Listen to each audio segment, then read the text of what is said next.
Crimes de guerre et crimes contre l'humanité. La commission d'enquête internationale indépendante des Nations Unies a conclu qu'un génocide est en train d'être commis à Gaza. Le rapport rigoureux de la commission d'enquête souligne le consensus croissant autour de l'atrocité en cours dans la campagne génocidaire d'Israël à Gaza. Gouvernement génocidaire. Guerre génocidaire. Génocide, génocide. Génocide. Je donne la parole à United Nations Watch. Monsieur le Président, les Nations Unies étaient censées être le principal garant du droit international et ce Conseil le principal gardien des droits de l'homme. Quel échec catastrophique pour l'humanité et le monde civilisé. C'est-à-dire qu'il a fini par devenir le principal mécanisme par lequel les terroristes, les fanatiques, les despotes et les dictatures instrumentalisent le droit international. Devenir porte-parole d'organisations terroristes interdites internationalement. Pour devenir une plateforme servant à propager d'odieuses calomnies antisémites contre le seul État juif.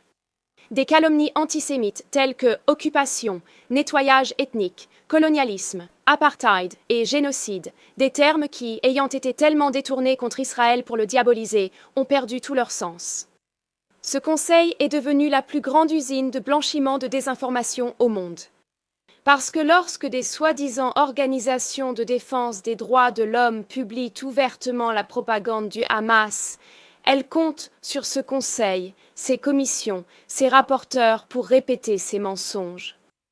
Elles comptent sur le fait que cette désinformation soit répétée par l'Assemblée générale de l'ONU, la CPI, la CIJ. Et une fois que ce cycle de fraude est terminé, ces ONG qui ont fabriqué les mensonges se servent de l'approbation de l'ONU comme preuve de leur véracité. Les générations futures observeront avec quelle facilité ces institutions soi-disant illustres ont été détournées, bien sûr. Coupe-lui la parole. Pourquoi pas? Ne la laisse pas finir. L'ONU ne peut pas supporter la vérité venant de Natasha Hausdorff là-bas, et elle est incroyable. Je vous recommande d'aller voir ce qu'elle fait.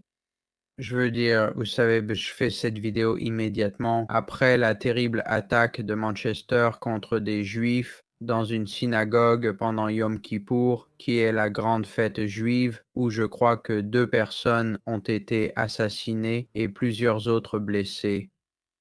D'autres détails sortent actuellement, mais c'est en train de... C'est fou. Et il y a des marches pro-Palestine qui ont lieu en ce moment à Manchester, juste après. C'est dingue.